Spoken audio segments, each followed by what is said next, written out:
Jelang pertama kali dirayakannya Hari Ulang Tahun ke-20, Badan Narkotika Nasional BNN meningkatkan pengawasan terhadap peredaran gelap narkotika di Indonesia.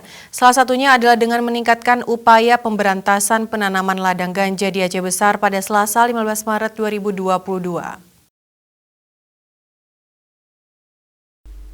BNN kembali temukan ladang ganja di kawasan Aceh Besar, tepatnya di Dusun Merah, Desa Lamteba, Kecamatan Selimum, Kabupaten Aceh Besar, Provinsi Aceh.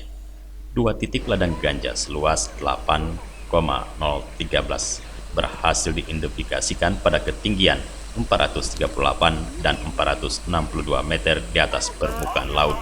Atas temuan tersebut bekerja sama dengan Polda, Brimob, Kodim, Polres, serta BNN Provinsi Aceh. Tim BNN melakukan pemusnahan ladang ganja. Berawal dari temuan BNN 5 Maret 2022 lalu, tim gabungan menyusuri area kaki Gunung Selawah guna memusnahkan ribuan batang ganja. Menempuh jarak dengan berjalan kaki sekitar 2 jam, tim BNN berhasil membabat sekitar 13.000 batang ganja siap panen. Tak jarang, tim harus menyusuri medan yang cukup terjal untuk bisa sampai di titik pemusnahan ladang ganja. Total personil yang diterjunkan dalam proses pemusnahan ladang ganja sebanyak 117 orang. Sebagai bentuk sinergitas lintas instansi, BNN turut melibatkan Badan Riset dan Inovasi Nasional, Badan Informasi Geospasial, Satuan Pamong Praja, Kementerian Pertanian, Kementerian Kehutanan, Bea dan Cukai, serta Kejaksaan Negeri dan wartawan untuk turut melakukan pemusnahan ladang ganja.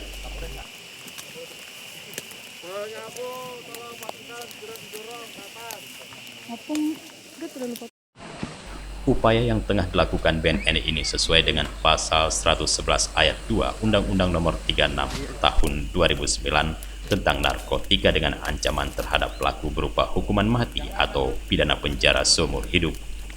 BNN berharap dengan adanya pemusnahan ladang ganja ini masyarakat semakin peduli terhadap aturan perundang-undangan di Indonesia yang melarang dengan tegas kepemilikan, penanaman, serta peredaran gelap tanaman ganja yang masuk ke dalam jenis narkotika golongan 1. Dari Aceh Besar, Tim Liputan Aceh TV melaporkan.